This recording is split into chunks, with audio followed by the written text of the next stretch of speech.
शादीशुदा लोगों को एक बड़ी सीख देने वाली कहानी। पत्नी ने न जाने क्या किया था कि पति ने उसे एक के बाद एक कई थप्पड़ जड़ दिए। हमेशा हर सिचुएशन को शांति से हैंडल करने वाली पत्नी भी इस बार इतनी अशांत हो उठी कि उसने अपनी ही चप्पल निकालकर पति की ओर दे फेंकी। चप्पल पति के बालों को छूते हुए निकल गई। ये किस्सा यहीं पर खत्म हो सकता था, मगर पति ने इसे अपनी मर्दानगी का विषय बना लिया और बात बद से बदतर होती चली गई।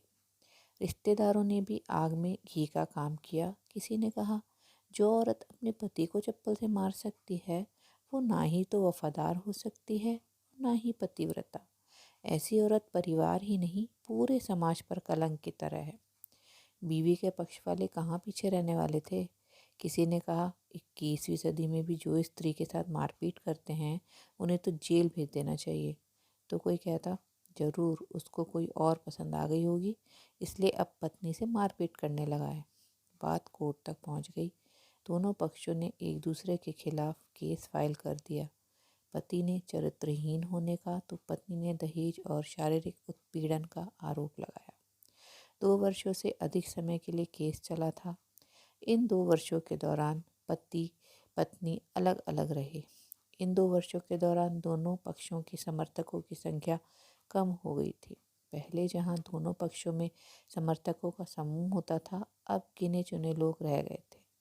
पति और पत्नी दोनों की आर्थिक स्थिति भी इस समय के ही दौरान नीचे गिर चुकी थी।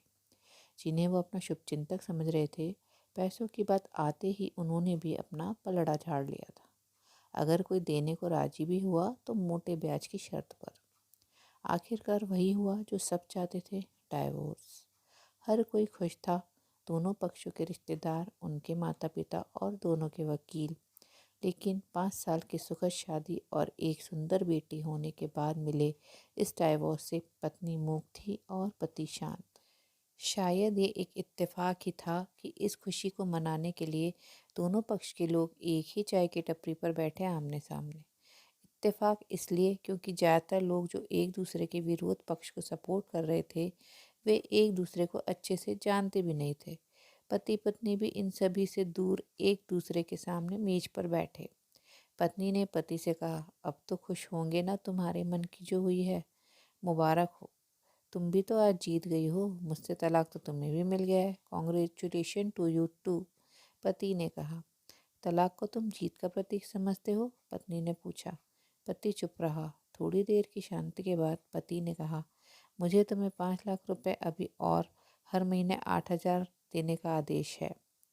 अभी मेरे पास पैसे नहीं हैं, इसलिए हमारा मतलब मेरा जो सिटी में फ्लैट है उसे तुम्हारे नाम कर देता हूँ। पत्नी बोली, लेकिन उस फ्लैट की कीमत तो 18 लाख की है। हाँ, लेकिन हमारी बेटी तुम्हारे साथ है और आगे जाके उसके खर्च भी बढ़ेंगे, तुम्हें थोड़ी आसानी होगी। पति ने कहा, नहीं नहीं, मुझे सिर्फ 5 लाख ही देना, और तुम हर महीने 8 हजार तो देने ही हैं, तो मैं मैनेज कर लूँगी। अगर 5 लाख नहीं है तब भी कोई बात नहीं, पत्नी बोली। दोनों फिर से शांत हो गए। पति सोचने लगा, कितनी भोली और समझदार है ये औरत, जो कुछ समय पहले तक मेरी पत्नी थी और अब अनजान। ये वही है जो कम से कम खर्चे में घर चलाती और पैसे बचाकर मेरे जन्मदिन और बर्थडे पर हमेशा मेरे लिए नए कपड़े खरीद लाती। कभी बीमार भी हो जाती तो पैसे बचाने के लिए मुझे मालूम न होने देती और घरेलू नुस्खों से अपना इलाज कर लेती। मगर घर में कोई और बीमार होता तो तुरंत डॉक्टर के पास लेकर जाती।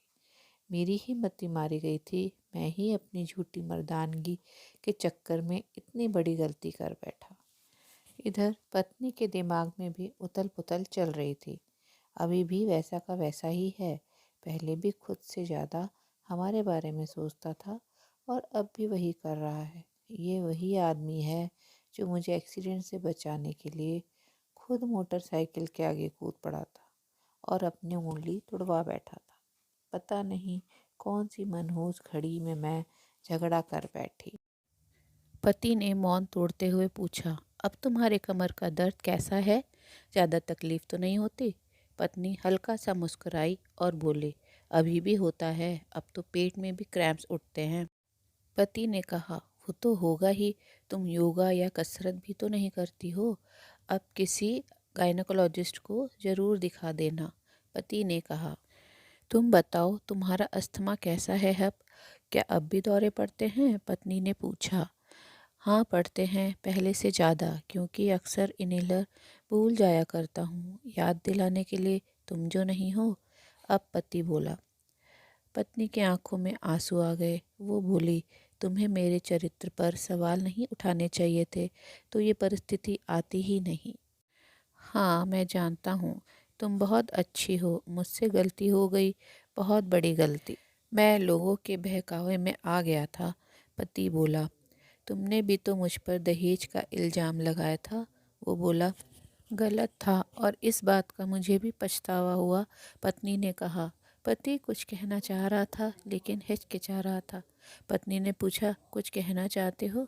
वो बोला, क्या सब पहले जैसा नहीं हो सकता? क्या मतलब? पत्नी बोली, मतलब कि हम फिर से पहले की तरह पति पत्नी बनकर, सच्चे दोस्त बनकर नहीं रह सकते? पति बोला, पर ये डाइवोर्स के पेपर दिखाते हुए पत्नी ने कहा। फाड़ देते हैं, पति ने अपने पास रखे डाइवोर्स के पेपर फाड़ते हुए कहा। पत्नी ने भी अपने पास रखे पेपर फाड़ दिए। सभी हैरान थे, वकील, रिश्तेदार और माँ बाप। पति पत्नी दोनों एक दूसरे के हाथ में हाथ पकड़े अपने घर की तरफ चले गए। दोस्तों, ये कहानी उन हर पति पत्नी के लिए सीख है जो छोटी छोटी बातों पर लड़ते हैं और इन झगड़ों को बड़ा बना के अलग होने का डिसीज़न लेते हैं। प्यार और झगड़ा तो एक सिक्के के दो पहलुओं की तरह है। दोनों को स्वीकार करना होगा, तभी ये पवित्र रिश्ता उसकी मंजिल तक पहुंच पाएगा। तो दोस्तों, आपको आज की ये कहानी कैसी लगी? उम्मीद है पसंद आई होगी। आज मेरी 2-3 दिन से तबीयत ठीक नहीं थी, इसलिए आवाज़ थोड़ी सही नहीं आ रही है, प्लीज़ क्षमा कीजिएगा। आप अगर चैनल पे नए हैं तो प्लीज़ मेरे चैनल को सब्सक्राइब करिए। चैनल अभी बिल्कुल नया है, उसको ग्रो करने में बहुत हेल्प होगी। और आप अपने विचार नीचे कमेंट सेक्शन में ज़रूर लिखकर मुझे बताइए। तब तक के लिए धन्यवाद। मिलते हैं नेक्स्ट कहानी में।